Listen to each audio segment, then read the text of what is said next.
Alléluia. On va le confier à la louange après. Je vais enseigner et puis moi, on va jouer la louange à la fin. Amen. Amen. Alléluia. Je vais profiter un peu de la présence de Dieu qui est là pour enseigner. Amen. Alléluia. Amen. Gloire à Jésus-Christ. Amen. Amen. Amen. Il y a quelque chose de spécial que Dieu a fait. Amen. Vous comprenez la résistance du diable? Amen. Vous comprenez maintenant? Amen. Comment le diable fait? Amen. Quand le diable vous résistez, venir pour vous réclamer, il y a quelque chose de bon que Dieu a en avant. Amen. Il faut toujours comprendre ça. On a fait 1 heure de route. Ça a commencé par des attaques, d'autres qui ont eu des attaques ce matin chez eux. Hein? L'église là, quand tu te réveilles le matin, c'est que Dieu a besoin ici simplement ton cœur. Amen. Amen. Si on dit aujourd'hui à Montréal, il n'y a pas d'eau à Montréal, on fait quoi? Il n'y a pas d'eau partout. On vient à l'église, on ne vient pas. On On vient. On vient. Alléluia. Amen. Parce que l'ennemi, c'est s'il peut débloquer sur quelque chose. Voilà. Un nouveau cantique merveilleux. Hein? Amen. C'est pas un chant qu'on connaît ça. Amen. Non, c'est un nouveau cantique. Amen. C'est juste un chant que l'Esprit a donné tout à l'heure là. Parce que j'ai failli maudire la ville aujourd'hui. Donc on va là-bas, on va. Tout était bloqué, on a fait presque 1h30 hein, en cours de route. Alléluia. Amen. Le Seigneur, bon, je les ai pardonnés. Il dit, mais si j'ai maudit la ville, le Seigneur, comme il dit, je vais manquer de l'eau moi-même. Alléluia. Acclamons le Seigneur, alléluia. Gloire à Jésus. Amen. Amen. On va prier. Père Céleste, également de mon cœur, merci aussi d'avoir agréé ma louange, d'avoir reçu mon adoration.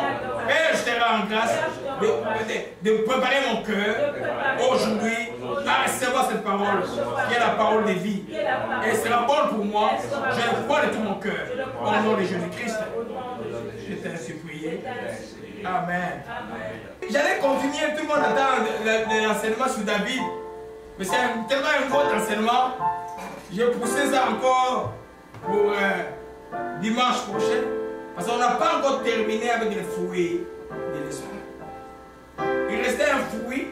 J'allais en parler avec David parce que c'est des caractéristiques de David. Mais je préfère en parler maintenant. Et en parlant, pourquoi je vais donner l'enseignement sur David. Ça s'appelle le fruit de la fidélité. Alléluia. Quand nous allons dans Galates 5, vous voyez, aujourd'hui là, malgré les difficultés, vous êtes là. On peut dire que vous êtes fidèles. Vous êtes fidèles par rapport à votre discipline d'adoration de venir adorer Dieu dimanche. Et Dieu aime la fidélité. Aime la fidélité. Amen. 5 verset 22. Mais le fruit de l'esprit c'est quoi? C'est l'amour, la joie, la paix, la patience, la bénignité, la fidélité, la douceur et la tempérance. Nous voyons aujourd'hui la fidélité, qui est un fruit de l'esprit. C'est-à-dire que parce que vous êtes chrétien, le Saint-Esprit est en vous. Et quand le Saint-Esprit est en vous, Dieu attend que ses enfants manifestent la fidélité. Ou en d'autres termes, la confiance envers Dieu. Une confiance constante envers Dieu. Non seulement envers Dieu, parce que la fidélité marche avec l'amour, mais aussi d'une manière collatérale avec les gens qui sont autour de vous. Amen. C'est-à-dire qu'il ne peut pas dire que je suis fidèle à Dieu et puis tu n'es pas fidèle aux hommes. Tu n'es pas fidèle à tes engagements, tu n'es pas fidèle à ton mariage, tu n'es pas fidèle à ce que tu dois faire, aux paroles données. Ça ne peut pas marcher. Les deux, comme l'amour, c'est un seul fruit. Comme l'amour, ça marche comme l'amour. Si tu es fidèle à Dieu, tu seras fidèle aux hommes, tu seras fidèle à tes engagements. Parce que la fidélité est tellement importante. Sans la fidélité, il n'y a pas de confiance. Les autres ne te feront pas confiance. Et c'est très difficile que l'unité puisse s'installer. Or, l'unité est quelque chose que Dieu entend pour amener la grande puissance de Dieu. Le psaume 133, je m'excuse. Le psaume 133 dit ceci. Oh, qu'il est agréable pour les frères de demeurer ensemble. C'est comme l'huile précieuse qui descend sur la tête, descend sur la barbe d'Aaron, qui descend sur le bord de ses vêtements. C'est comme la rosée de l'Hernon qui descend sur le montagne de Sion. C'est là que l'Éternel envoie la bénédiction, la vie pour l'éternité. Pour demeurer ensemble, il faut que les gens soient fidèles les uns et les autres. Et tu peux dire que tu aimes quelqu'un et tu n'es pas fidèle avec la personne. Tu n'as pas d'attachement. Tu n'as pas d'attachement avec la personne. La fidélité est un fruit très important. On peut appeler ça aussi la loyauté. Dans les temps de la fin où nous sommes, la Bible dit que les gens seront, l'amour de plusieurs se refroidira et les gens seront déloyaux. Donc aujourd'hui, là, pour trouver les gens fidèles, ça sera très, très rare de les trouver. Que ce soit à l'église, que ce soit ailleurs. C'est une réalité de fin des temps. Tu vois, tous les divorces à gauche, à droite, c'est un esprit qui vient pour briser là-haut l'unité. Les diables détestent l'unité. Parce que là où il y a l'unité, comme nous venons de voir, c'est là où Dieu envoie la bénédiction en abondance. Que ce soit dans la famille, que ce soit à l'église, que ce soit dans n'importe où, même une entreprise, partout, c'est là où Dieu envoie la bénédiction en abondance. Alléluia. Donc, les fruits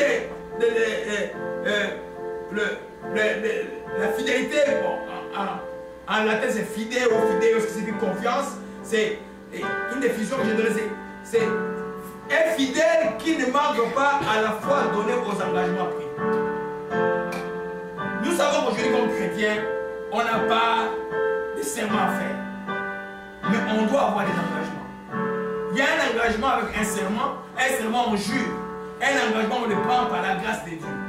Mais la grâce de Dieu ne signifie pas faire n'importe quoi, ça signifie aussi honorer Dieu dans ses engagements. Alléluia. Amen. On commencerait par ces proverbes. Papa, Jean-Louis, proverbe 6, verset 1. Gloire à Jésus-Christ.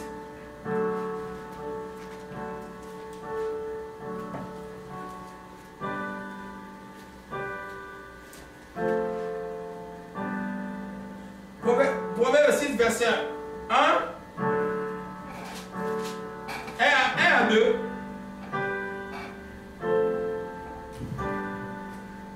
J'ai dit au nom du Seigneur Jésus-Christ. Amen.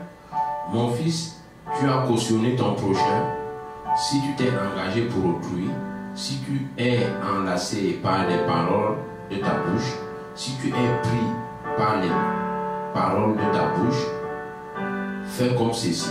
Mon fils, dégage-toi, puisque tu es tombé au pouvoir de ton prochain. Va, protège-toi et fais des instances auprès de lui. Alléluia. Fais donc, dégage-toi, puisque tu es tombé au pouvoir de tout. C'est-à-dire que quand tu as par exemple donné une parole, ta parole que tu as fait, cet engagement, tu deviens comme un. Lui, à qui tu as fait l'engagement, attends qu'il fasse quelque chose. Tu deviens comme son prisonnier. Maintenant, tu peux t'en foutre, mais c'est une règle spirituelle. Dieu entend que ses enfants soient fidèles à lui ou comme à Diana qui commet les règles de pas les engagements devant Dieu. L'engagement devant Dieu, c'est quelque chose qu'il faut réfléchir avant de prendre l'engagement devant Dieu. Avant de dire que à l'église je peux faire ceci, il faut réfléchir. La Bible dit dans. Non, papa, Proverbe 20, verset 25. 20, 25.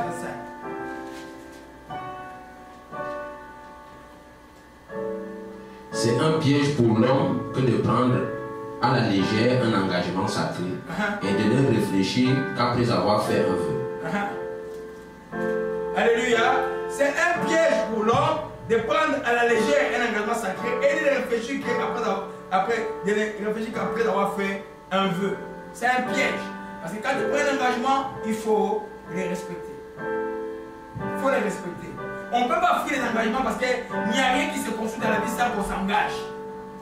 Quand tu vas dans un travail, tu signes un contrat, c'est comme un engagement. On dit on t'engage au travail. Il n'y a rien qui se fait sans qu'il y ait un engagement de ta part. Mais pour nous, ce que Dieu nous enseigne, c'est de dire, mais sois maintenant constant à ton engagement, c'est ce qui s'appelle la fidélité. Sois fidèle à ton engagement. Aujourd'hui, là, les non-engagements, l'infidélité, dans le sens large comme dans le sens strict du terme, crée des désordres. Partout, nous avons une race de gens qui ne respectent absolument rien. Regardez les politiciens en Afrique, là, ils peuvent vous dire mille choses. Ici même, ils vont respecter peut-être 50%. En Afrique, ils vont respecter peut-être même pas. Ils vont encore vous ajouter des problèmes. Donc nous devons comprendre, comme surtout pour nous chrétiens, de la façon où les chrétiens sont nombreux, on va avoir plus de gens fidèles à Dieu, fidèles à leurs frères, fidèles à leurs maris, à leurs femmes, fidèles à leur cause, par exemple. Parce que aussi, le contraire de la fidélité, c'est aussi la trahison. Dans les derniers temps, la Bible dit que les hommes seront égoïstes et seront des traîtres. Il y en a beaucoup, beaucoup. C'est pourquoi, quand toi, l'enfant de Dieu, fais du bien à quelqu'un, n'attends rien de retour. En cette génération, la traîtrise sera presque toujours là. Alléluia. C'est pourquoi, si tu fais ton amour envers les gens, n'est pas un amour agapé, un amour sans intérêt, tu vas être piégé. Mais quand tu agis avec amour, donc si personne, la personne te montre si fidèle d'abord, si tu es si fidèle, tu bénis Dieu, tu continues ton chemin. On va aller dans les détails. Alléluia. Amen. Donc, le fruit de la fidélité est la preuve d'abord de l'amour et de toute amitié.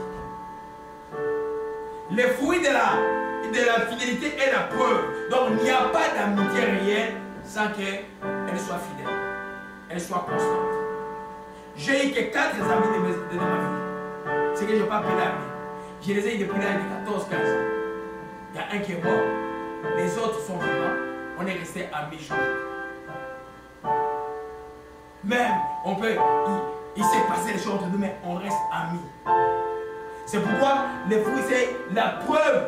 Chaque fois que je peux changer ces préceptes-là aussi, quand chaque forme d'amitié, chaque forme d'amour ou des relations va être éprouvée. Quand il y aura des difficultés, c'est là seulement on saura que est-ce qu'il y avait fidélité ou pas. Quand tout va bien, c'est très difficile de savoir si les gens sont fidèles. Hein? Aujourd'hui, vous voyez la nationalité, vous avez beaucoup d'exemples. Vous voyez la nationalité, je vois ici, je suis plus au Canada, ici, un jeune homme travaille fort à la manufacture, il va en Afrique, paie la dot, prend la femme en Afrique, amène la femme en Afrique ici, et puis, à un moment donné, pouf, il se retrouve, il ne reconnaît même plus la femme qu'il a eue. C'est tellement léger, c'est tellement... tu passes à chaque coin, tu entends ça. Tu dis, mais quelle génération nous sommes? Moi, je dis que c'est le problème que l'église n'enseigne pas. Et ces gens, des fois, comme quelqu'un est venu me voir, avec cette même femme-là, ils vont dans la même église, toutefois, elle est assise là-bas, il cherchait là-bas. Je dis, mais votre pasteur, c'est un sorcier ou c'est un pasteur? Une personne ne peut pas, tu la chasses, elle n'est pas chrétienne. Donc c'est tellement important que nous devons comprendre que et dans chaque rapport que nous avons, nous comme enfants de Dieu, Dieu veut que nous puissions être fidèles dans nos rapports. Parce que tu ne peux pas dire à quelqu'un que... Parce que ouais, c'est un seul fruit. L'amour, la joie, la paix et la fidélité. Nous sommes dans la fidélité aujourd'hui là. C'est-à-dire que tu ne peux pas dire que tu aimes le prochain et puis tu n'es pas fidèle à la personne. Alléluia. Amen. Donc, c'est la preuve de toute ta amitié. Si tu as dit, ah, moi j'ai des amis, attends quand il y aura des épreuves. Ah, c'est mon ami depuis le secondaire. Attends quand il y aura des épreuves. Simplement. Parce que les gens croient que la Bible c'est seulement la prière, tout ça. Mais la Bible c'est aussi la sagesse. C'est surtout même la sagesse. Celui qui a la sagesse échappera à beaucoup de pièges du diable que celui qui prie beaucoup sans sagesse. Parce qu'après la prière, tu es dans le monde, tu dois agir. Et ça demande la sagesse. Alléluia. Amen. Gloire à Jésus-Christ. Proverbe, je vais lire, papa, laissez-moi lire ça. Proverbe 17, verset 17 dit, l'ami aime, Proverbe 17, verset 17, l'ami aime en tout temps. Dans le malheur, il se montre un frère. Donc, en tout le temps, ton ami sera là. Dans le malheur, il se montre un frère. C'est-à-dire qu'il va prouver ça par son amour envers toi quand il sera en difficulté. Si tu avais beaucoup d'argent, quand il n'a pas beaucoup d'argent. Je me rappelle quand je suis arrivé ici, j'étais quand même un jeune étudiant assez spécial, un peu entre guillemets, un peu fortuné. J'avais beaucoup d'amis. À l'époque, il n'y avait pas beaucoup de gens qui avaient des voitures, il y avait la voiture. Tout le monde venait demander de l'aide. Mais moi, je faisais. Mais à un moment donné, quand je commençais à passer, je suis devenu je suis dans les choses de Dieu, et puis je commence à passer un temps difficile. Il y en a que je n'ai plus vu. Quelqu'un m'a vu seulement quand ils ont eu des problèmes. Je fais quoi? Je vais les aider, mais je prends acte qu'ils ne sont pas fidèles. Un infidèle en face des chrétiens ne fera pas de toi qui es chrétien, mais toi tu vas devenir fidèle. Si la personne est infidèle, c'est son problème. Toi tu vas être vraiment prudent que cette personne-là, je peux plus confier telle chose parce que la personne a détruit la confiance qui existait entre eux. C'est pourquoi la Bible dit que les enfants, dans un texte que je vais vous donner, que les enfants de ce siècle sont plus intelligents que les enfants de Dieu. Ça veut dire qu'ils sont prudents. Quand tu as été mordu une fois par une personne, mais fais attention, si la personne n'a pas changé, tu es mordu encore une troisième fois. Et cette fois-là, c'est peut-être très grave. Il faut comprendre les leçons de vie. C'est pourquoi, tu vois, on parle de l'amour, on parle de la fidélité, on a, tout ça va ensemble. Je vais revenir sur quelque chose. Alléluia. Amen. Donc, nous voyons là que l'ami, je vais le lire un peu dans français courant. Proverbe 17, verset 17. Je lis dans français courant. L'ami montre son affection en toutes circonstances. Un frère est là pour partager ses difficultés. En d'autres termes, en toutes circonstances, il se montre comme un frère. Alléluia. Quand il va en difficulté, les gens qui nous donnent des règles tout le temps quand il y a des difficultés, quand tu es à la portée d'en parler, tu viens pécher. Ah non, moi je suis occupé. Ah, moi je suis occupé. Je vous dis que aider quelqu'un, véritablement, ça ne signifie pas que tu n'es pas occupé. Ça signifie que tu es occupé, mais tu crées du temps pour lui. C'est rien ça ou pas? Hein? Quand vous appelez le pasteur, quoi qu'il n'est pas occupé, il est occupé, mais il doit devoir créer le temps pour toi. Alléluia. Et ça s'appelle un sacrifice pour les autres. C'est tellement important. Alléluia. Donc, dans toute amitié, c'est le fruit de la fidélité. Et la fidélité a besoin toujours de quoi? Du temps. Du temps et des circonstances difficiles. C'est pourquoi tu ne fais pas confiance à quelqu'un que tu as vu une fois. Non. Tu prends le temps. Tu prends le temps de connaître la personne. C'est tellement important dans la vie. Alléluia. Gloire à Jésus-Christ. Amen. Dans la Bible, on a l'exemple d'une amitié sincère. Je vais y revenir quand je vais parler de David. J'en parle un peu superficiellement. Entre Jonathan, le fils de Saül, et David. Jonathan, fils du roi, à la cour du roi, que les rois détestaient parce que les rois a su que sur David il y avait l'onction de Dieu qui devenait roi d'Israël. Jonathan marquait le fait, c'était clair que David devenait roi d'Israël. Lui, il était attaché à David, un homme réel, et craignait Dieu. La Bible dit que leur amour était comme l'amour d'un homme comme envers une femme. Leur âme était unie. Au point même, Saul dit, mais toi tu es bête. Mais ce monsieur-là vient de porter ta réalité. Comment même tu peux les cacher? Vous comprenez cela? C'est tellement important de comprendre que en toute amitié, nous voulons avoir une génération des enfants, des gens qui sont fidèles en toutes choses. C'est pour ça que les enfants, vous allez avoir plus tard des mariages solides, vous allez avoir des amis solides, vous allez avoir des personnes. Parce que vous marchez par principe. La vie, on ne marche pas par les sentiments qui disent ça. Tu marches, il y a des principes que tu navigues et nos principes, nous on se trouve dans la Bible. Alléluia. Et papa Jean, nous lis-moi un peu 1 Samuel 18, verset 1 à 4. Alléluia.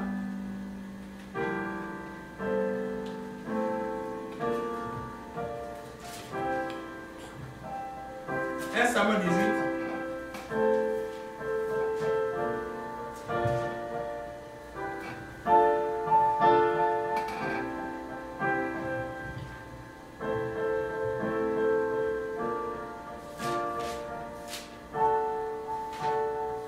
Alléluia. Je loue le nom du Seigneur Jésus-Christ. Amen.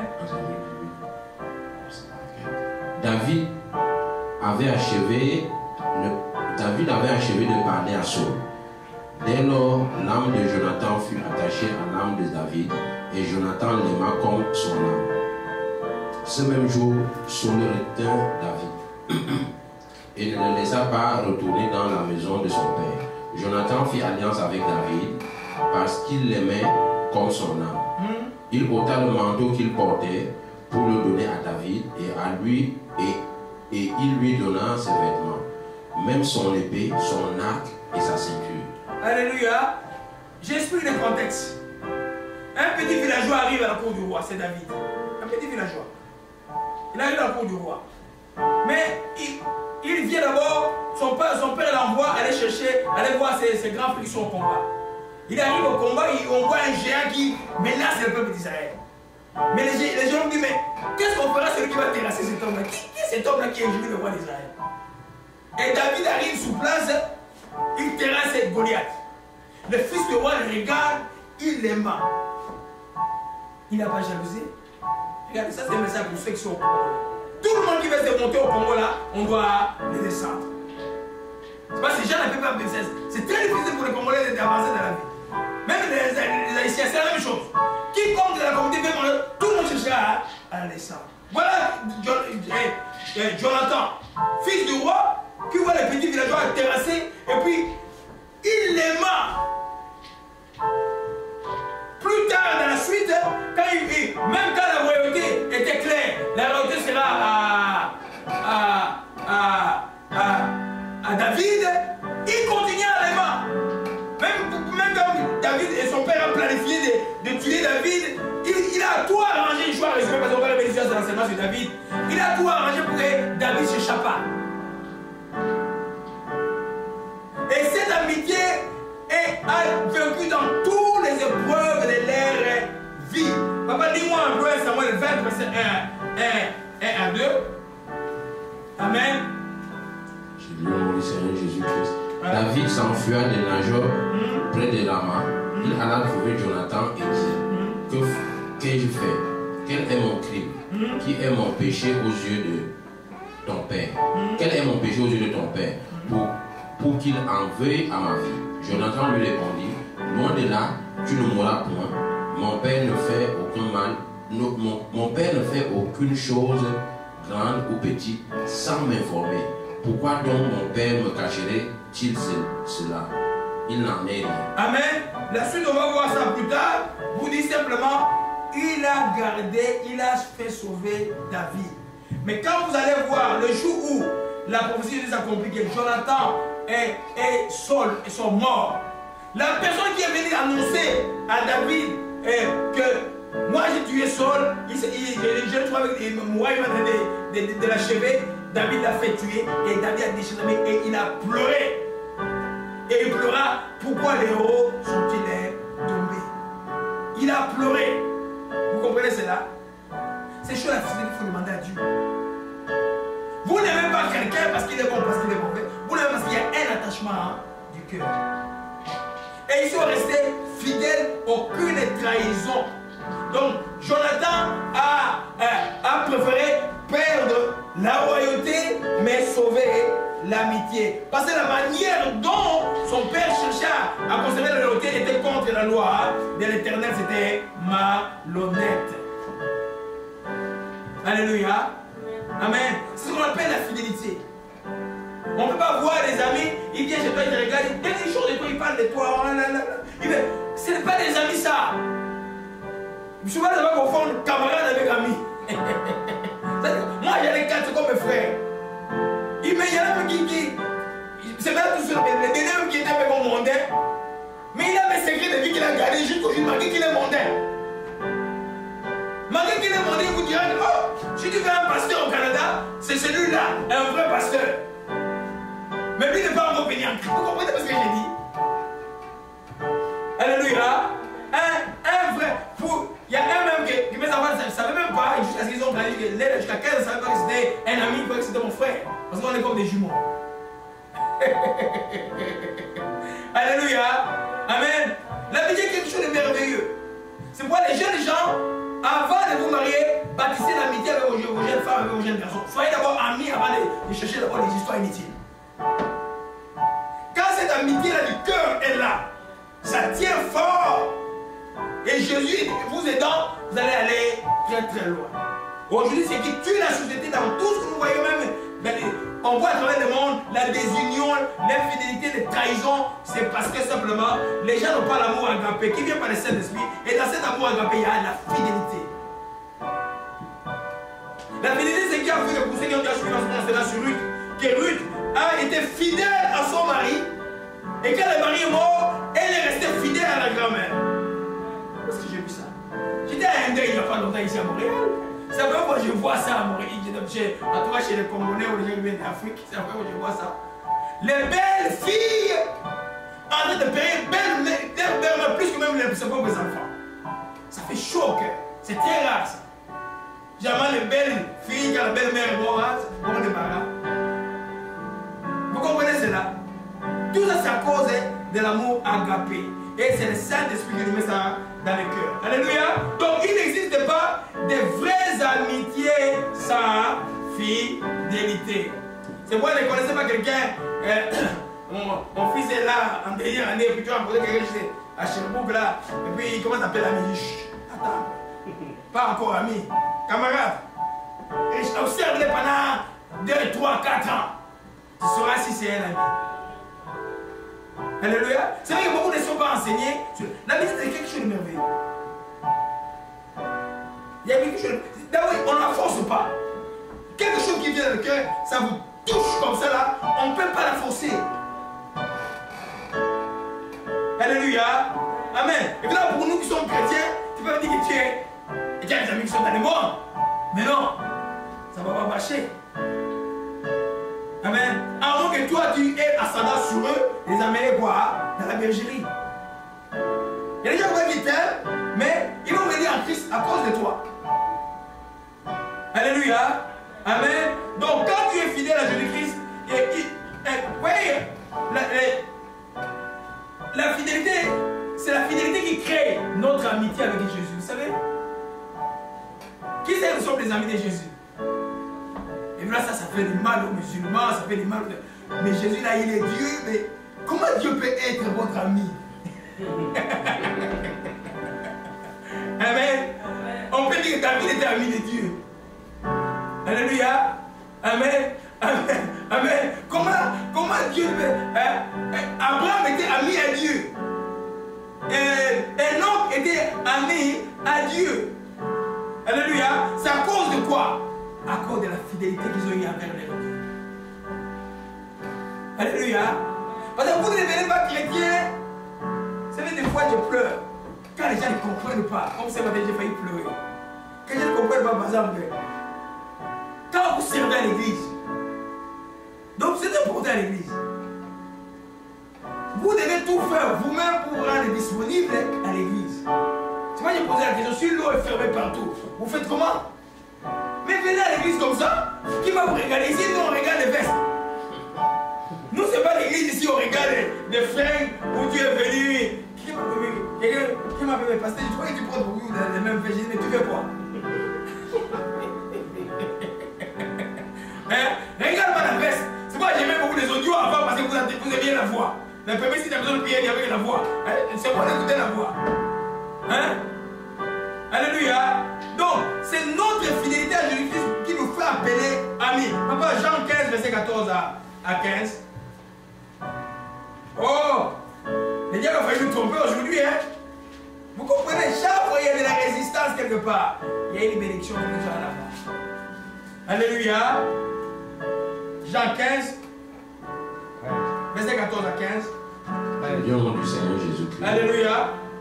Vous êtes mes amis si vous faites ce que je vous commande. Je ne vous appelle plus serviteur parce que le serviteur ne sait pas ce que fait son maître, mais je vous ai appelé ami parce que je vous ai fait connaître tout ce que j'ai appris de mon Père. Amen. Est-ce que, à qui il parle là, Jésus? Il parle aux apôtres. Hein? Est-ce que les apôtres nous ont, à nous, ils ont caché quelque chose? Tout est inscrit où? Dans la Bible. Donc Jésus nous a fait connaître tout ce qu'il y avait. Donc nous sommes amis de Dieu. Il dit, vous êtes mes amis, si vous faites ce que je vous commande. Quand vous faites ce que vous commandez, donc c'est l'obéissance, votre obéissance à Dieu qui fait de vous amis de Dieu. C'est comme votre désobéissance qui fait de vous ennemis de Dieu. Alléluia. Quand tu obéis à Dieu, tu es en harmonie avec Dieu, tu es ami de Dieu. Ce n'est pas, comme les musulmans qui ont une abomination. Non, nous sommes des amis de Dieu. Amen. Je suis ami de Jésus-Christ. Amen. Il y a un chant qui dit quel ami fidèle et tendre. Vous connaissez ça? Amen. Mais quand il chante des chants, on va dire que tu es ami à cause de quoi? À cause de la fidélité. Tu es fidèle à cause de toi parce que tu es obéissant à Dieu. L'obéissance te garde de l'alliance. Et la foi te fait obtenir les choses de la vie. C'est pas qu'on ne tombe pas, on est dans la grâce, on fait tout ce qu'on fait. Faisons ça, faisons dans la grâce. Non! Demeurer obéissant, tu es ami de Dieu, tu es celui qui est obéissant a plus de faveur que celui qui est désobéissant. Sinon, Jean ne dirait pas, dans 1 Jean, je n'avais pas prévu de parler de ça. Amen. Et dans 1 Jean 3, 1 Jean 3, verset 22, papa dit-nous un peu ça. Alléluia. Amen. J'ai lu au nom du Seigneur Jésus-Christ. 1 Jean 3, verset 22. Quoi que ce soit que nous demandons, nous le recevons de lui parce que nous gardons ses commandements et que nous faisons ce qui lui est agréable. Amen. C'est l'Ancien Testament ou le Nouveau Testament? C'est le Nouveau. Alléluia. C'est pas la pratique de la loi. Mais c'est parce que je crois que j'obéis à Dieu et je demeure dans son alliance. Comme je mets son alliance, je peux converser, parler avec lui et il va honorer parce que moi je suis en alliance avec lui. Jean dit, quoi que ce soit que nous demandions, nous recevons de lui parce que nous gardons quoi? C'est comme nous sommes fidèles à Dieu. Alléluia. Fidèle à Dieu. C'est tellement important d'être fidèle à Dieu. Quand quelqu'un est fidèle à Dieu, même si autour de nous tout le monde tombe, lui il va rester fidèle à Dieu. Oui, il y a des pasteurs qui souffrent, hein, ils viennent à l'église, ils trouvent, oh, il y a deux personnes, il y a toi. Il dit, mon Dieu, mais toi prie. Ne dis pas, mon Dieu, toi prie. Oh, toi prie. Abraham qui, comme nous avons le père de la foi, il y avait des gens autour de lui pour qu'il ait des promesses. Il était qui? Il était seul, non? Oh! Jésus, là, quand il est allé gêner au désert, il était avec qui? Il était seul, non? Toi, on est des prix, tu regardes. Ah, les jeunes. Seigneur, envoie les gens. Et puis ils vont peut-être toucher la magie. Non, viens, on va te donner des choses pour remplir l'église. Hein. Viens là. C'est comme ça qu'il devient magicien. Quand tu es fidèle à Dieu, c'est toi dans ta relation avec Dieu. Quand je lui dis, moi et ma maison Seigneur, parce que lui, il était fidèle à Dieu. Alléluia. Donc, Dieu est fidèle dès que Dieu est. Donc, un instant. Ça, je vais prendre ça après. Donc, je prends le tout l'avant-dernier là. Être fidèle, c'est garder l'alliance. C'est ça. Tu gardes l'alliance que Dieu. Garder l'alliance, c'est garder le commandement de Dieu. Quand il y a le commandement de Dieu, tu es dans l'alliance de Dieu. Tu es fidèle. Mais il y en a qui arrivent et disent, c'est pas la loi. Je crois, c'est pourquoi j'obéis. Je lui dis, si vous m'aimez, vous garderez mes commandements. Il dit, j'appelle, celui que j'appelle, et je vous appelle. Si vous êtes mon ami, si vous gardez mes commandements. On est dans la grâce là. Donc garder les commandements, c'est encore d'actualité aujourd'hui. Ne faites pas comme j'entends souvent Dieu. Ah non, nous là, c'est la grâce, frère. Non. Un péché, ça confesse. On ne demande pas pardon. Quand tu vois un péché devient trop longtemps, c'est vraiment une délivrance.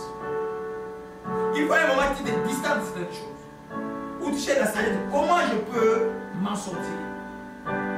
Je disais à mon neveu que j'étais dit, toi là, je vais te faire marier à 24 ans.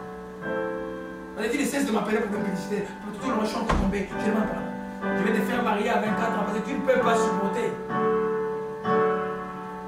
Quand il me présente une femme, à 24 ans, il dit à ton père, bon, on va épouser la femme pour lui. Il a dit d'aller à l'enfer pour rien. Vous comprenez un peu? C'est pour la Bible dit, car quelque chose qui peut te produire là, Dieu a tout dans sa sagesse une piste pour que ça sorte des pièges et des ennemis. Au Texas, dans le sud de là, les jeunes gens 22 de 23 se marient justement pour éviter ces péchés compliqués. Ils vont à l'université ensemble. Le mariage n'est pas différent de votre amitié que vous vivez déjà là. C'est pas différent.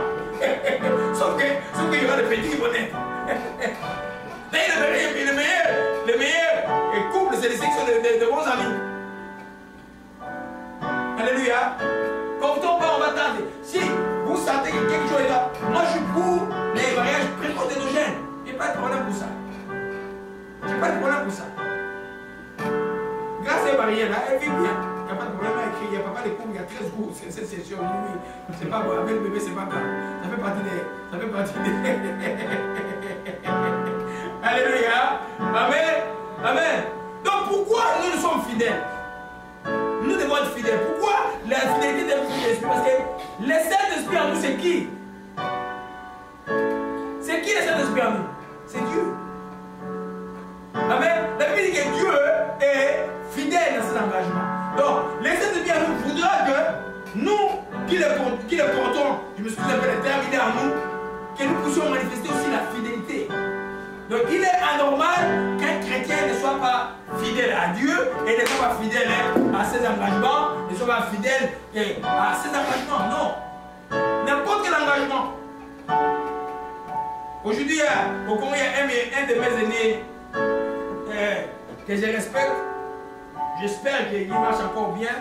C'est un grand serviteur de Dieu. Il y a eu un peu beaucoup de choses sur ce temps-là. Mais là, sa femme, je connaissais bien. C'est vraiment mon aîné. On a terminé à faire des ensemble. Et moi, il y a l'année dernière. Alors là, il y a 2 semaines, il s'est remarié. Mais c'était, pour le beaucoup de gens, c'est un scandale. Ah non, la femme est morte il n'y a même pas une année, il s'est marié. Mais vous le voyez brûle? Lui, surtout, je suis à lui en scène sportive. Il est à la scène sportive. Hein? À son cadre, il est encore fort. Vous voulez qu'il brûle? Il s'est marié proprement à 64 ans. Et les enfants ne sont pas venus. J'ai dit aux enfants, vous avez tort de ne pas venir. Et puis vous avez 28, 30, tout ça. Mais vous ne comprenez pas la vie ou quoi? Vous êtes pas sage alors. Vous voulez que votre papa ait en fait votre maman qui ne craignait pas vraiment Dieu, qui a commencé à craindre Dieu juste dans le dernier temps, est au ciel aujourd'hui, que votre papa qui a servi Dieu toute la vie va en enfer. Il s'est marié. Déjà, j'ai déjà critiqué, mais moi j'étais content, j'avais des larmes, j'étais content.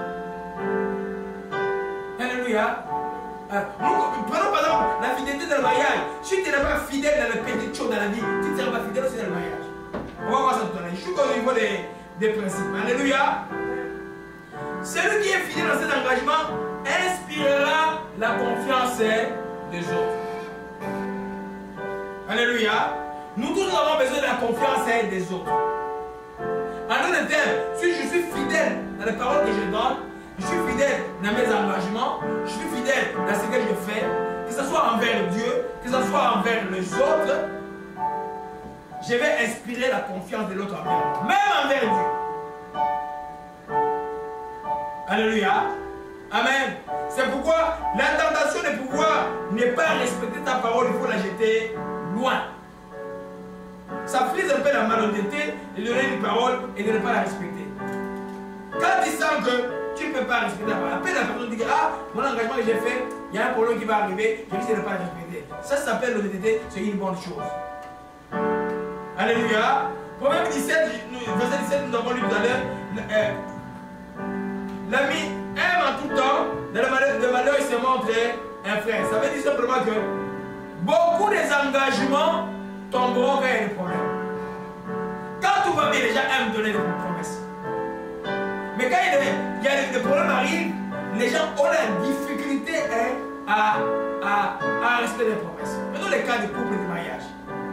Les gens viennent, évidemment, à la maison de prière, on ne marie pas les gens comme ça. Ailleurs, on dit, je jure fidélité. C'est pas ça. Quand vous allez chez le prêtre, il dit ça, je jure fidélité, non. Mais la Bible dit de ne pas jurer. Alors maintenant, 2-3 ans après, les difficultés commencent. 10 ans après, les difficultés commencent. Les gens ignorent complètement les engagements. Mais devant Dieu, Dieu vous regarde. Dieu vous regarde et Dieu va vous punir. C'est lui qui a été responsable d'un divorce, que ce soit par adultère ou par méchanceté, Dieu va le punir. Des fois, ils sont punis, c'est remboursé, ils sont punis. C'est tellement important de comprendre cela qu'un engagement ne se prend pas à la légère. Les gens qui vont se marier, Réfléchissez bien avant d'aller vous marier. Nous ici, on prie. Priez. Je sais que vous vous aimez. Et vous devez sentir l'un à côté de l'autre. Mais d'abord, priez pour que Dieu donne aussi sur la vie par rapport à vous. Et puis, que les jours où vous allez vous marier, c'est un point de non-retour. Ne venez pas nous soigner avec l'incompatibilité. Ah, depuis que nous vivons ensemble, il y a incompatibilité de lumière. Je ne connaissais pas avant. Je vais vous dire comment on dit à l'hiver, quelqu'un au Nika. Allez vous faire voir ailleurs. Vous n'allez pas vous séparer. Vous allez rester dans la cage, on va y travailler jusqu'à ce que vous trouviez une solution. Vous comprenez ça, mes bien-aimés? Ne prenez jamais.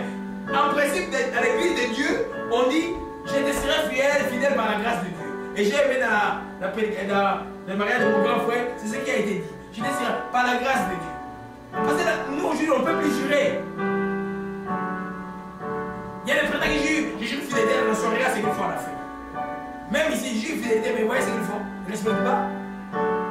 C'est pourquoi Jésus dit que votre oui soit oui, votre non soit non. Tout ce qu'on a juste vient de qui? Du diable, du malin.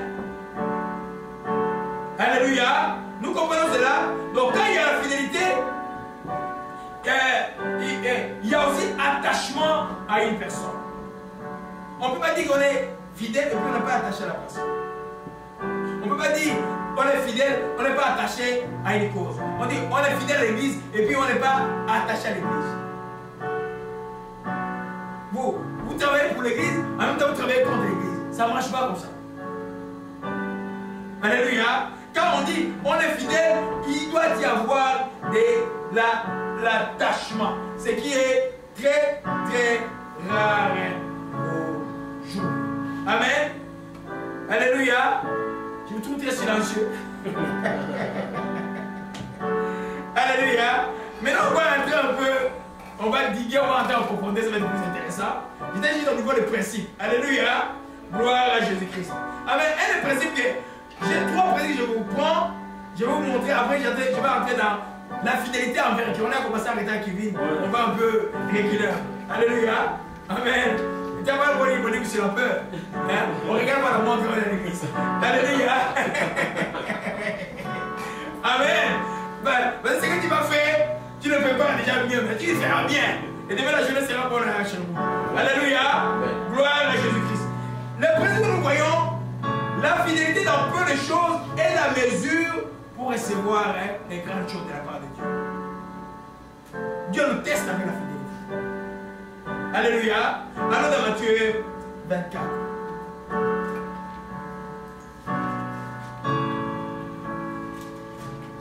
C'est moi, ce matin j'étais un peu triste, je me suis senti comme seul dans une cage. Nous devons comprendre le principe de Dieu. On est ici des combattants, on est des guerriers et des guerriers. Amen. Hein? Ici, là, il y a beaucoup de choses pour laisser tomber. Il n'y a pas d'ordre, rien. Nous pouvons prier. Hein? Vous avez vu la veille de prier comme on a fait? Hein? Jusqu'au matin ici, on a prié. Hein? De minuit à 5 heures. Non-stop. Alléluia. Et on sent les résultats aujourd'hui. Vous voyez un peu? C'est comme si on avait gêné pendant 3 jours. Amen. Matthieu 25, verset 23. Je vais expliquer le contexte. C'est la parabole du talent. Et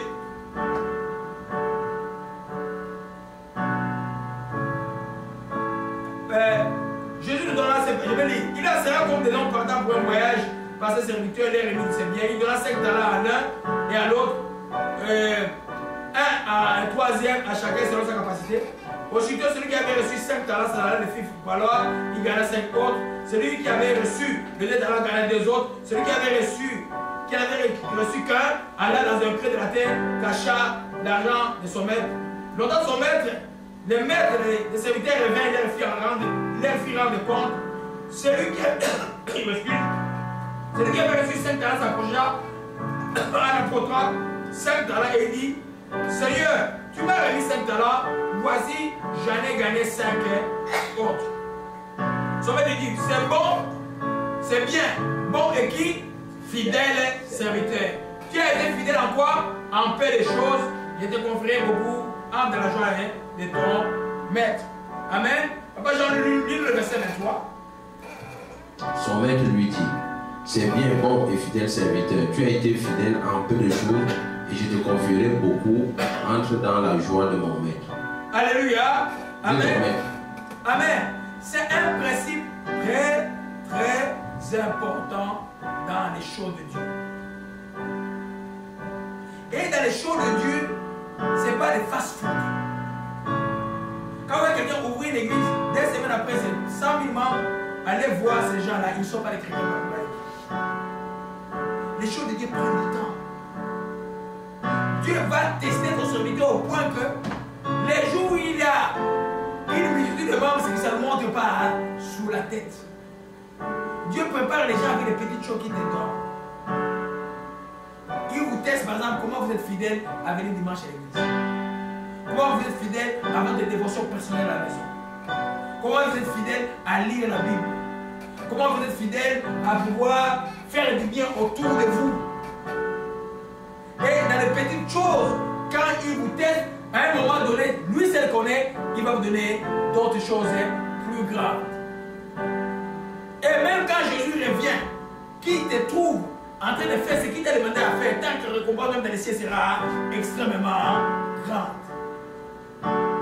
Et la fidélité, donc, c'est un fruit qui doit grandir dans la vie des croyants. On voit les gens aujourd'hui, ils disent, frère, qui t'a dit d'ouvrir l'église? Dieu il m'a dit, c'est Dieu qui t'a dit on va ouvrir l'église, ok? Et puis, des ans après, mais Dieu les change comme ça. Ah non, c'est trop de difficultés, ça ne veut pas que c'est comme ça. Oh! Est-ce que Dieu t'a appelé ou pas? Les graves pour ces gens-là, soit ils n'ont pas été appelés, soit ils ont été appelés, mais ils se sont disqualifiés. Ils ont été infidèles. On voit dans les bons fidèles la constance à ce que tu fais. Si Dieu voit ça, c'est quoi je répète à moi tout le temps, dans ce que Dieu t'a donné, sois constant. On voit le progrès. Mais ne dis pas que, oh, ça va. Non! Parce que c'est que Dieu donne toujours plus. Même pas pour l'enseignement. Je peux pas dire, ça va. J'ai dit, j'ai préparé un nouveau enseignement hier. J'ai commencé à 3h du matin. J'ai préparé l'enseignement. 3h du matin. Tout le monde est Alléluia. Amen. Il dit, tu as été fidèle à peu de choses, je te confierai beaucoup. Si toi, tu n'es pas fidèle à les petites choses de Dieu, une des petites choses que la Bible appelle les choses terrestres, comme donner des offrandes, c'est des petites choses. Tu n'es pas fidèle à les offrandes. Mais Dieu te donne les choses spirituelles. Je précise, on n'achète pas les dons de Dieu. Mais dans mon expérience personnelle, je peux voir ceux qui donnent la plupart des temps, c'est des gens qui Dieu donne le plus spirituellement. Donne-moi un exemple de la Bible.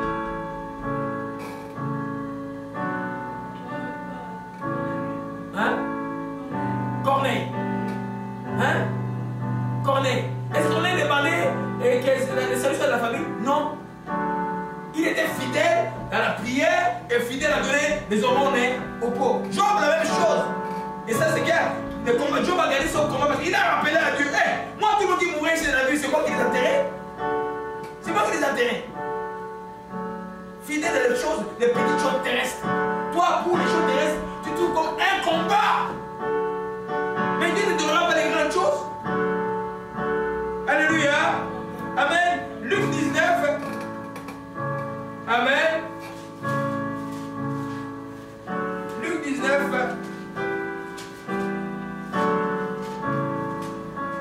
Une autre parabole. La parabole des mille. Donc Jésus est venu avec 3 paraboles par là de ces principes-là d'être fidèle dans les petites choses. Dans les choses qu'on te confie. Papa, dis-nous à partir du verset 17 à verset 23.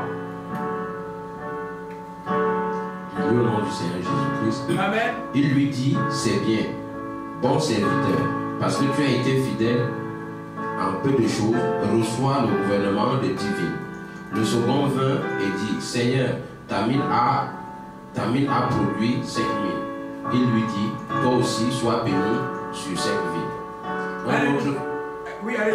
Un autre vint et dit au Seigneur, voici ta mine que j'ai gardée dans un linge, car j'avais peur de toi, parce que tu es un homme sévère, tu prends ce que tu n'as pas déposé, et tu moissonnes ce que tu n'as pas semé. Il lui dit, je te juge sur tes paroles, méchant serviteur. tu savais que je suis un homme sévère, prenant ce que je n'ai pas déposé et moissonnant ce que je n'ai pas semé. Pourquoi donc n'as-tu pas mis mon argent dans une banque, afin qu'à mon retour, je le retirasse avec un intérêt? Puis il dit à ceux qui étaient là, ôtez-lui la mine et donnez-la à celui qui a les 10 000. Saute au 26. Je vous le dis, on donnera à celui qui a, mais à celui qui n'a pas, on ôtera même ce qu'il a. Alléluia. Très important, très important. L'autre n'a pas fructifié. L'autre a gardé. Je vais en parler bientôt. Dieu t'a donné un don. Je vais revenir sur le don après. Dieu t'a donné un don.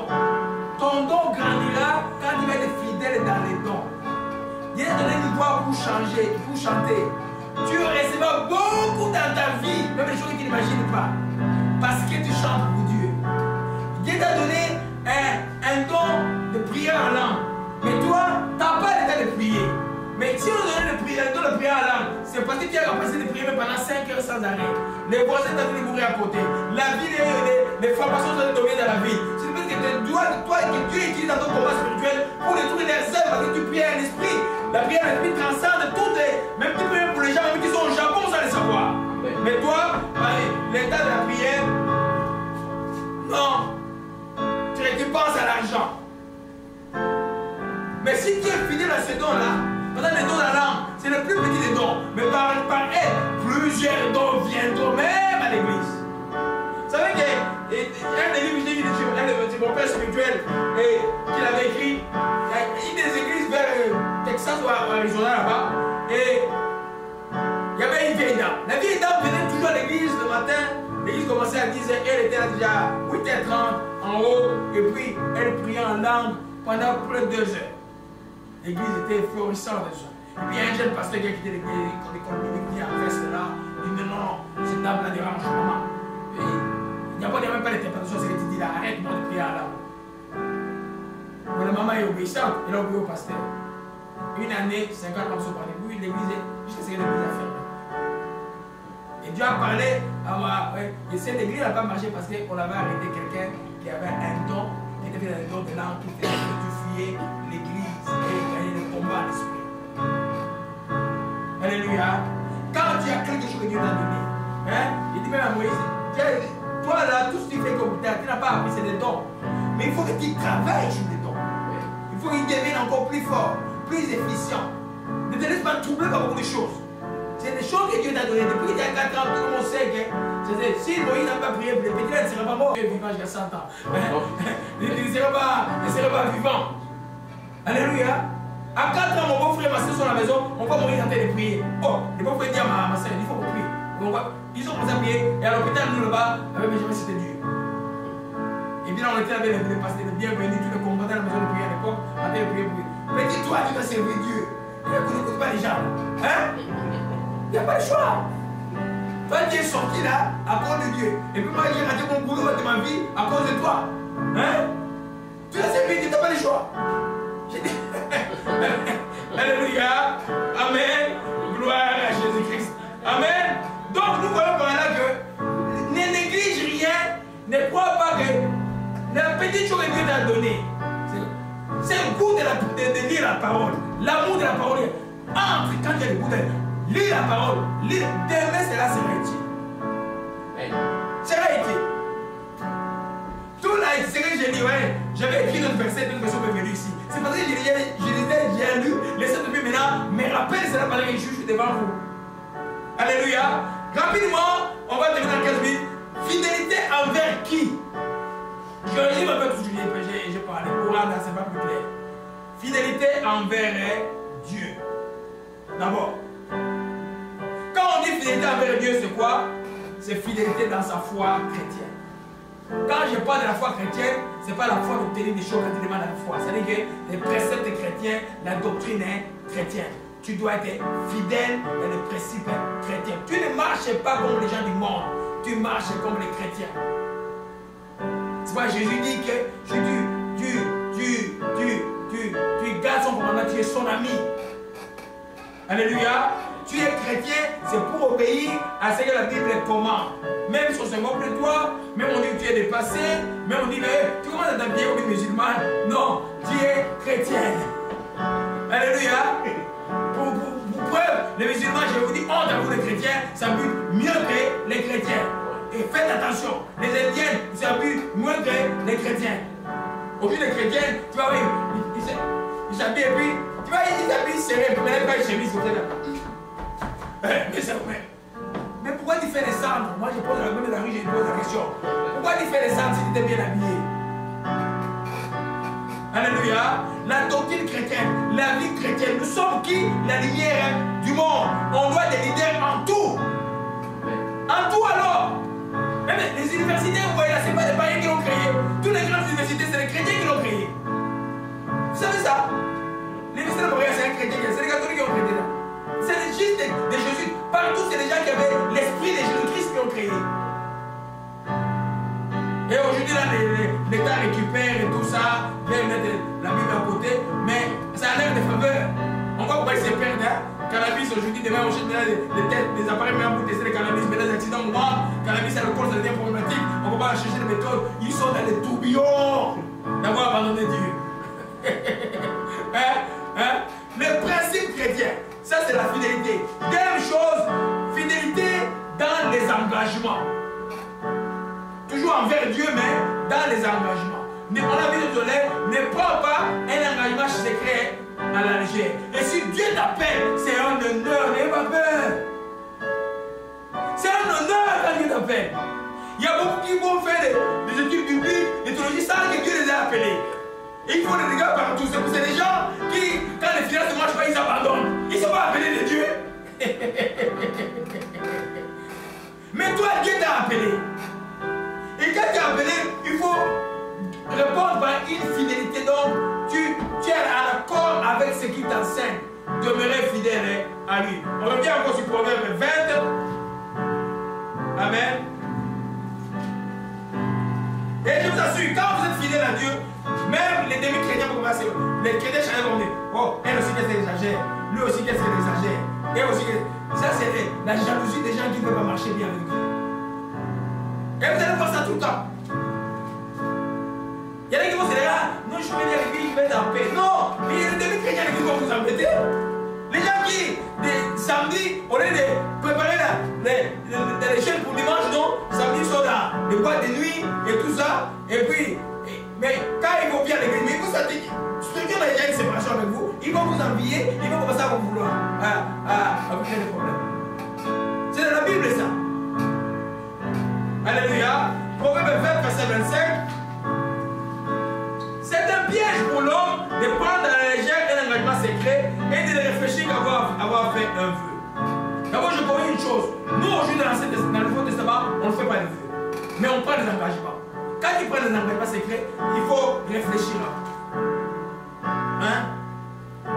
Parce que dans les églises, j'entends aujourd'hui les vice-pasteurs, les pasteurs principaux, ce n'est pas dans la Bible ces choses-là. Dans l'église, il y a les anciens, et puis il y a les anciens qui sont élevés à la dignité de l'apôtre, à la dignité des prophètes, à la dignité des pasteurs, à la dignité des docteurs. Tout ça, c'est les anciens, c'est les gens qui sont déjà routiniers dans la parole de Dieu. Et un ancien, quand il fait une bêtise, on le corrige publiquement. Et un ancien, les choses qu'il ne fait pas, c'est des gens qui sont remplis de Saint-Esprit, des gens qui sont rompus dans les choses de Dieu, c'est des gens qui pour défendre la doctrine, ils sont là pour défendre la doctrine. Et on ne peut pas être ancien si on n'est pas fidèle à la doctrine. Non! Un ancien, même s'il y a un grand scandale, il protège tout le monde. Parce qu'il voit plus loin que les autres. Il voit plus loin que les autres. On peut te montrer qu'un enfant qui a un plan de Dieu, mais qui a commis une bêtise grave. Mais tu dois avoir beaucoup d'amour, comment les récupérer, comment garder cette personne pour ta personne de passer. Le but que nous sommes ici, c'est pour l'éternité, pas pour autre chose. L'éternité. Et les pasteurs sont le rôle principal de faire que les brebis de Dieu, en donnant peut-être des bâtons comme ça là, hein, entrent dans le royaume de Dieu. C'est ça le but de la vie chrétienne, c'est pas autre chose. Et le bien de là, c'est les guérisons que nous avons, c'est les bénédictions que nous avons, c'est les petits matériels que Dieu nous donne sur la terre pour subvenir. Ça, c'est le mariage. Même, j'ai dit le mariage, c'est les miettes. Si c'était important au ciel, le Seigneur, on s'est marié. Mais je vous dis, au ciel, il n'y a pas de mariage. Vous comprenez ça? Nous, on n'est pas comme les musulmans, tu vas aller au ciel et puis il y a 12 vierges qui t'attendent. Totalement terrestre, totalement diabolique même. Alléluia. Gloire à Jésus-Christ. Amen. Nous comprenons que, je reviens sur le sujet. Amen. C'est un piège de parler. Tu ne prends pas l'argent ton engagement. Si tu prends l'engagement et qu'il dit, ah non, moi je vais commencer à arranger ceci. Respecte-le. Moi je commence à nettoyer l'église. Respecte-le. Tu vas tu m'as donné un don de prière. Moi je vais être dans la prière tout le temps. C'est ce qui a fait de moi ce que je suis et que je ne suis pas encore. C'est la fidélité à la prière. La fidélité à la prière. Les autres ont posé la question. Fidélité à la prière. J'étais à l'université, mais j'ai dit, les enfants sont petits, dès que je viens à la maison, et ça va, pouf, je prends la voiture.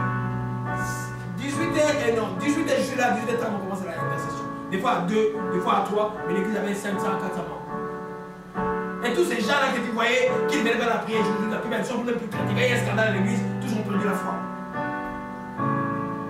Alléluia. Fidélité dans ses engagements. Dans ton engagement personnel avec Dieu, dans ta dévotion personnelle, tu dois avoir un temps où tu es avec ton Dieu. Dans ton oreille, arrange un temps où tu es avec ton Dieu. Tu n'as pas besoin d'avoir un palais ou une chambre haute à arranger, comme disait un pasteur. Et en France, oh non, vous savez, les chrétiens doivent avoir des grosses maisons parce que ce n'est pas bon pour Dieu que vous priez là. Il y a le donneur de la nourriture de la cuisine et vous priez à côté. Démoniaque. Non. N'importe quel coin là, même dans la rue là, dans un coin, même moi je vais dans mon parc là, j'ai un coin là, je prie. Un temps où tu es avec ton Dieu. Et mets de la discipline dedans, mais c'est cette discipline là qui va prouver la fidélité à Dieu. Qu'il pleuve, qu'il neige, tu es dans ce que tu fais pour Dieu. N'attends pas, oh non, il y a la pluie aujourd'hui, ah non, aujourd'hui on va rester à la maison dormir. Oh! Non! Mais si la maison s'écrase, vous allez prier qui? Ah, à Gatineau, il y a eu des gars. Les gens qui arrivent à la maison là. À Gatineau, hein? Alléluia. Fidèle à cet engagement. Donc, quand tu prends l'engagement, ne prends pas à la légère. Hein? Oh non, maintenant, bon Dieu, on m'a consacré pasteur, maintenant, je sais que c'est difficile, je vais abandonner. Oh! Mais tu prends ton engagement, tu n'as pas réfléchi avant de dire, c'est un chemin, je vous ai sûr, là, les gens qui veulent venir. C'est dans le vrai chemin de Dieu là, où il n'y a pas de la magie, où il n'y a rien, où c'est dur, c'est ardu. Mais tu auras la récompense. Tu vas voir, maintenant, tu auras la récompense. Alléluia. Gloire à Jésus-Christ, que son nom soit béni et soit exalté. Amen. Troisième axe de fidélité envers Dieu, fidélité dans l'exercice de dons. J'en ai parlé un peu tout à l'heure. Alléluia. Quand Dieu te donne un don, il faut l'utiliser. N'importe un don ou même une capacité. Ou même comme mon fils Benjamin fait des trucs là-bas. Il faut le faire toujours avec fidélité. Et il y a une chose que je n'ai pas vous dire à l'introduction. S'il n'y a pas de flamme dans le cœur, c'est très difficile de me fidéliser. Si je veux dire la ferveur, s'il n'y a pas la ferveur, c'est très difficile que tu sois fidèle. Il faut que tu sois fervent en esprit pour être fidèle avec Dieu. Alléluia. Amen. Ça, la chair peut-être ne voudra pas. Ton corps peut-être ne voudra pas. Par exemple, on a fait des prières.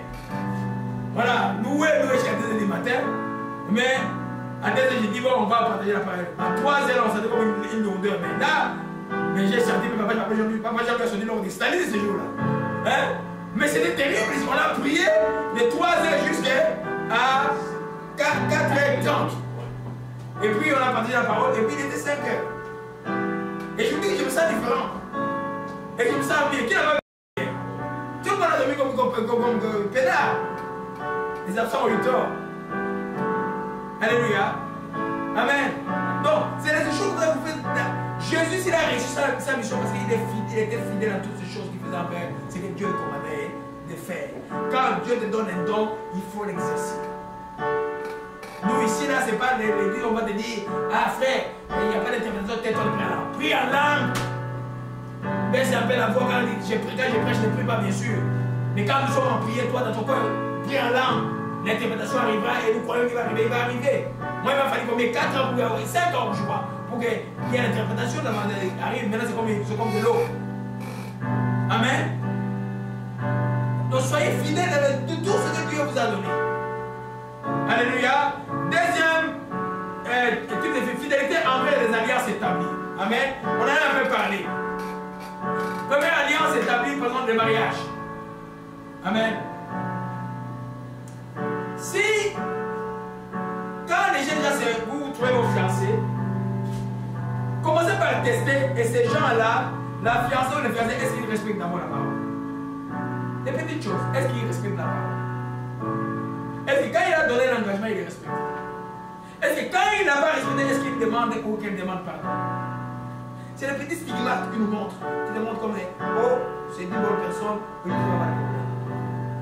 Et que c'est une personne qui oublie carrément les engagements pris. Et puis ne demande même pas pardon. Si c'est ça là, fuis. Parce que les caractères se forment même quand on est déjà jeune. La Bible dit qu'avec le comportement d'un enfant, l'enfant laisse déjà voir par ses actions si sa conduite sera pure ou droite. Déjà, on peut voir déjà par certaines choses que cet enfant ne sera pas bien ou pas. Et puis on peut prendre des mesures déjà. Alléluia. Parce que ce qui tue le mariage aujourd'hui, c'est le manque de fidélité. Les gens prennent l'engagement à la légère. Ils croient que c'est juste... ils mettent l'amour avant le principe. Il faut que le principe vienne avant. Le principe vienne avant l'amour. Je m'engagerai jusqu'à la mort, par la grâce de Dieu. Et tu marches comme ça, et les gens viennent à l'église, on bénit à l'église. Mais les gens, moins de fidélité, ils oublient l'engagement. Mais c'est malheureux, ces gens ne peuvent pas être bénis. C'est très compliqué de être béni. J'en connais ici là qui tournoie. Hein? J'en connais même quelqu'un qui j'ai remis beaucoup dans la maison, plusieurs fois, 5, 6, 7 fois à la maison, qui n'ont pas écouté, qui tournent en rond. J'en connais même qui sont menés sur la voie même de perdition sans savoir qu'ils sont sur la voie de perdition. Dieu, c'est un Dieu qui aime les alliances. Dieu aime les gens qui gardent les alliances, les engagements. Dieu aime ça. Les gens qui sont fidèles à une cause, fidèles à un endroit, fidèles à lui, fidèles à tout. Dieu aime les gens constants comme ça. Ces gens-là, ils sont destinés à la bénédiction. Alléluia. Amen. Donc, quand la parole donnée, toi tu ne dis pas quelqu'un qui dit une chose le matin et puis tu chantes le soir. Non. C'est quoi avant de parler quoi? Réfléchis d'abord avant de parler. Alléluia. Ah non, j'ai épousé la femme, elle est trop malade. Oh. Mais vous êtes déjà engagé pour le meilleur, pour le pire. Et les femmes de mes amis, ils vont rire. Un jour, elle m'a raconté, elle dit, mais toi la Bible me dit que j'ai ronflé au lit. Et moi je lui réponds, chérie, on s'est marié pour le meilleur et pour le pire.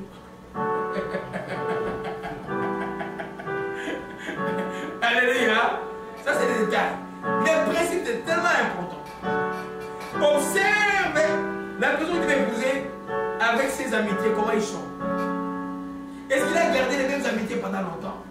Ou c'est quelqu'un qui change des amis chaque 2 jours, chaque 3 jours? C'est parce que vous pouvez voir dans la vie que la personne est constante dans quelque chose. Je veux dire qu'il y a même des gens qui sont non chrétiens, qui sont constants dans les relations. Que les chrétiens qui devaient être constants, qui ne le sont pas du tout. Alléluia. Amen. Alléluia. Hein? Oh, je sais qu'il y a une parole qui me vient à l'esprit. Amen. Dieu dit, parlant de Jésus, il dit, Jésus est appelé comme fils, mais Moïse a été fidèle dans ma maison. Moïse a été fidèle. Alléluia. Amen. Quand tu prends une alliance, dans ta parole donnée, que ce soit les engagements, mariage ou parole, tu dois pouvoir respecter. Ça montre, ça prouve le caractère chrétien et ça tire les gens. Les gens vont avoir confiance en toi. Amen.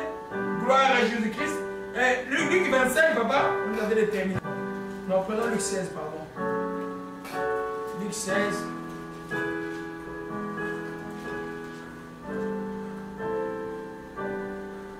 Verset 11. Ouais. J'ai dit au nom du Seigneur Jésus-Christ. 11 à 12. Si donc vous n'avez pas été fidèle dans les richesses injustes, qui vous confiera la véritable? Et si vous n'avez pas été fidèle dans ce qui est à autrui, qui vous donnera ce qui est à vous? Si vous n'avez pas été fidèle à ce qui est quoi? À autrui. Si quelqu'un vous confie quelque chose, qu'est-ce que vous faites de ça? Quand quelqu'un vous confie quelque chose pour garder, qu'est-ce que vous faites de ça? Moi, c'était beaucoup de leçons. Si quelqu'un te confie, oh mon Dieu, si quelqu'un te confie quelque chose pour garder, toi tu prends la chose, tu ne gardes pas, tu l'utilises. Je parle à quelque chose que quelqu'un comprend ici. Amen. Ça prouve que toi tu ne peux pas être fidèle dans un engagement. À la longue, on verra que tu ne peux pas être fidèle dans n'importe quel engagement. Parce que quelqu'un t'a fait confiance, mais toi tu as utilisé la chose. C'est quoi la Bible, Jésus dit ici, si vous n'avez pas été fidèle dans ce qui est à autrui, qui vous donnera ce qui est à vous? Alléluia. En d'autres termes, si tu peux être fidèle à utiliser les choses que Dieu te confie, et non, quelqu'un d'autre te confie, toi aussi, à ton tour, quand on te confiera tes propres choses, tu seras fidèle. Qui te confiera, Dieu te confiera plus, tu seras aussi fidèle. Si toi on te confie quelque chose, comme tu envoies là-bas en Afrique, tu donnes la grâce là-bas en Afrique, tu t'envoies $1000, tu vas donner 500 à tel, 300 à tel, toi tu prends tout. Ça montre qu'il y a ton infidélité en toute chose d'ailleurs. Tu vas voir que cette personne-là partout ne peut pas être fidèle. On ne peut même pas faire confiance à une personne comme ça. Alléluia. C'est un principe que je voulais encore y revenir. Quand je vais parler de David, un peu on va revenir sur ça. C'est pourquoi j'ai donné un peu plus, pas plus profondément aujourd'hui. Amen. Troisième chose, on va terminer par là. La fidélité envers le corps du Christ. Es-tu fidèle au corps du Christ? Es-tu fidèle à ta communauté? Alléluia. Est-ce que les gens savent que Dieu nous demande d'être fidèles à sa communauté? Dieu n'aime pas les libellules spirituelles. Vous connaissez la libellule? La libellule fait quoi? Et puis, il se repose quelque part. Ou vous voulez les papillons spirituels? Partout. Donc toi, tu connais toutes les églises de la vie. Mais ces gens-là peuvent être, vous allez voir, ils ne grandissent même pas. Ils vont me ramasser des démons là-bas, venir embêter les gens après. Toi, tu vas dire à une convention, tu cours. Mais tu ne connais même pas la personne. Alléluia. Quand tu as prié, tu as gêné, Dieu te dit que tel est ton pasteur ou c'est une vraie église, sois attaché à cette église. Le problème avec les gens, ils demandent qu'est-ce que l'église va faire pour moi et ils disent qu'est-ce que moi je peux faire pour l'église. C'est le même principe que même un mondain que Jeff Kennedy a dit aux États-Unis. Ne te pose pas qu'est-ce que le pays peut faire pour toi, mais toi qu'est-ce que tu peux faire pour ton pays. C'est la même chose pour l'église. L'église c'est quoi? C'est pas les bâtiments, l'église c'est la communauté des saints. Chaque saint apporte quelque chose. Tel vient pour chanter, tel vient pour prier, tel vient pour juste son sourire, ça fait des gens, tel vient pour encourager les gens, tel vient. C'est ça l'église. Si toi tu dis, tu ne viens pas, tel vient pour tout ce qui est. Mais non, bientôt ça va être compliqué techniquement. Moi je ne saurai plus bientôt là. Hein, c'est tous ces bidules là, moi j'ai pas le temps pour ça. Hein? Mais il faut quelqu'un pour s'occuper de ces choses. Alléluia. C'est ça qui fait l'assemblée, ce qui fait que chacun est dans son rôle, le pasteur, et il est dans son rôle d'enseigner, dans la prière, il n'a pas à se distraire à beaucoup de choses, à ranger les trucs à gauche, à droite. Non! Que chacun est fidèle en ça, et la chose de Dieu marche. La communauté chrétienne marche. Alléluia. Amen. On doit être fidèle à ça parce que si on n'est pas fidèle à ça, c'est. Vous savez, quand les gens lisent la Bible, souvent ils prennent juste un verset, ils veulent balayer tout le chapitre. Allons un peu là et Hébreux 10, on va clôturer par là. Amen. Hébreux 10, connaissez les familles, vous allez me dire si ce n'est pas, il n'y a pas un lien entre ces versets-là. On va y aller. Amen. Et papa, donne le micro à Kevin. Amen. Kevin peut nous lire Hébreux 10, verset 24 jusqu'à 29. Au nom du Seigneur Jésus-Christ. Amen. Veillons les uns sur les autres pour nous exciter à la charité et aux bonnes œuvres. Amen. N'abandonnons pas notre assemblée, comme c'est la coutume de quelques-uns, et exhortons-nous réciproquement, et cela d'autant plus que vous voyez approcher le jour. Car si nous péchons volontairement après avoir reçu la connaissance de la vérité, il ne reste plus de sacrifice pour les péchés, mais une attente terrible du jugement et l'ardeur d'un feu qui dévorera les rebelles. Celui qui a violé la loi de Moïse meurt sans miséricorde sur la déposition de 2 ou de 3 témoins. De quel pire châtiment pensez-vous que sera jugé digne celui qui aura foulé aux pieds le Fils de Dieu, qui aura tenu pour profane le sang de l'alliance par lequel il a été sanctifié et qui aura outragé l'esprit de la grâce? Alléluia. Quand nous lisons les versets 25 et les versets 26, est-ce qu'il y a-t-il un lien? Vous qui connaissez le français. Hein? Les liens, c'est quoi? C'est car. Amen. Est-ce que vous voyez là? Est-ce qu'il y a un lien? Et je me trompe. Peut-être que je me trompe. Hein?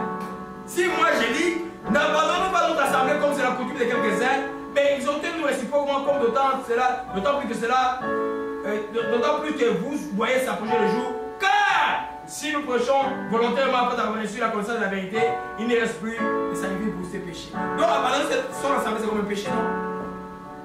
C'est pas moi là. Moi j'ai des difficultés à comprendre ça aussi, mais je crois que c'est ce que j'ai dit. Amen. Alléluia. Quoi que la suite concerne toute désobéissance volontaire, mais on voit là que Dieu veut que les gens soient fidèles à l'assemblée. C'est très important. Si vous n'êtes pas fidèle à l'assemblée, vous n'allez pas grandir. Si vous n'êtes pas fidèle à l'assemblée, les enseignements, vous n'allez pas grandir. Ceux qui grandissent ici, et que j'ai vu dans ma vie, c'est les gens qui sont fidèles aux enseignements. Ils suivent à l'église, ils suivent à la maison, ils suivent les enseignements. Mais les chrétiens qui ne suivent pas du tout les enseignements. Et toujours, pasteur, j'ai un problème. Ah, le pasteur vient d'aller prier. Pasteur, je vous dis, je ne peux pas me fatiguer de prier pour vous. Mais vous ne grandirez pas. Et puis vous allez m'appeler pasteur, oh, je suis là où il peut ou à Alberta, vous faites quoi? Alléluia.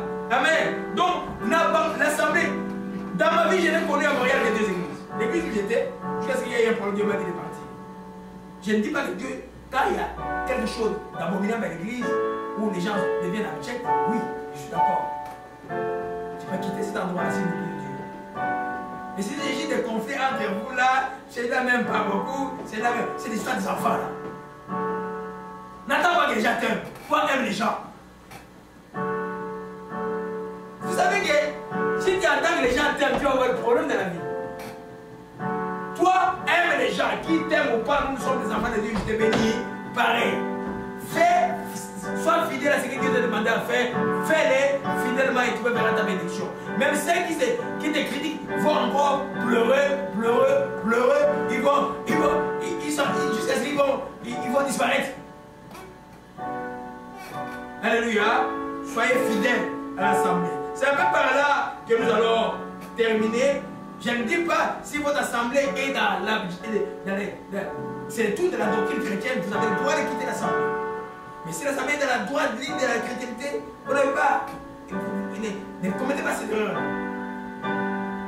Ne commettez pas cette erreur. Si Dieu vous a placé au but que Dieu va atteindre votre vie spirituelle pour laquelle Dieu vous a envoyé, c'est extrêmement important. Alléluia. Gloire à Jésus-Christ. Amen. Je crois que c'est par là que nous allons terminer avec le fruit de l'esprit aujourd'hui. Et je conseille à tout le monde d'aller recevoir tout l'enseignement depuis avant commencé.